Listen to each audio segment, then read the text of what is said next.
So வணக்கம் மக்களே, நான் முன்னாடியே சொன்ன மாதிரி டேனிக்கு என்னோட பாக்கெட்டில் உட்காந்துக்கிட்டு வரதுக்கு ரொம்ப பிடிக்கும். ஸோ அவளை கூட்டிகிட்டே வந்து ஃப்ரூட்ஸ் கடைக்கு போய் அவங்களுக்கு தேவையான ஃப்ரூட்ஸு வாங்கிட்டு வீட்டுக்கு ஜாலியாக நானும் டேனியும் நடந்து போயிட்டு இருந்தோம். டேனி வந்து என்னோட பாக்கெட்ல இருந்து அடிக்கடி வெளியில் எட்டி பார்த்துட்டு இருந்தா. ஸோ எனக்கு ஆப்போசிட்டில் வந்தவங்கலாம் நிறைய பேர் என்னடா என் பாக்கெட்டில் என்னமோ ஒன்று எட்டி பார்க்குதுன்னு சொல்லிட்டு ஒரு மாதிரி பார்த்தாங்க.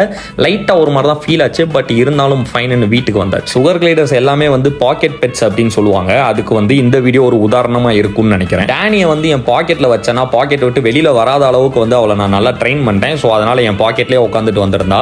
அப்புறம் வீட்டுக்கு வந்ததுக்கப்புறம் என் கூட இப்படி விளாண்டுட்டு இருந்தா. அவளை வச்சுக்கிட்டே நானும் வந்து இந்த மாதிரி ஃப்ரூட்ஸ்லாம் கட் பண்ணிட்டு இருந்தேன். எங்கள் அம்மா டெய்லி என்னை ஏதாச்சும் ஒரு ஃப்ரூட் சாப்பிட சொல்லுவாங்க. அப்பெல்லாம் நான் சாப்பிடாம அதை கண்டுக்காம விட்டுட்டேன். பட் இவங்களை வளர்க்க ஆரம்பிச்சதுல இருந்து ஏதாச்சும் ஒரு ஃப்ரூட் இப்படி சைடு கேப்ல நம்மளும் எடுத்து சாப்பிட்டுக்கலாம். சுகர் கிரைடர்ஸ் வளர்க்குறதுல இது ஒரு ப்ளஸ் பாயிண்ட். அப்புறம் நம்ம பல்லே வளராத ஏகான் வந்து ட்ரை பண்ணா. பட் அவனால் கடிக்க முடியாத காரணத்தினால அவனுக்கு செர்லா கொடுத்து தூங்க வச்சிட்டேன். அப்புறம் டேனியும் ஏகானும் தனியாக இருந்த வீடியோ ஒரு டைம் லாப்ஸ் மாதிரி எடுத்தனா.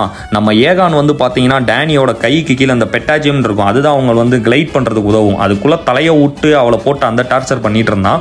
பட் என்ன ஆனாலும் எனக்கு தூக்கம் தான் முக்கியம். டேனி பயங்கரமாக தூங்கிட்டு இருந்தான். இது போல sugar gliders daily activities and அவங்களை வளர்க்குறது, எப்படி கேர் பண்ணுறது, எப்படி பாண்ட் ஆகுறது, எப்படி வாங்குறதுன்னு எல்லாத்தையும் தெரிஞ்சுக்கணும்னு நினச்சிங்கன்னா நம்மளோட சேனலை மறந்துடாமல் சப்ஸ்கிரைப் பண்ணிக்கோங்க.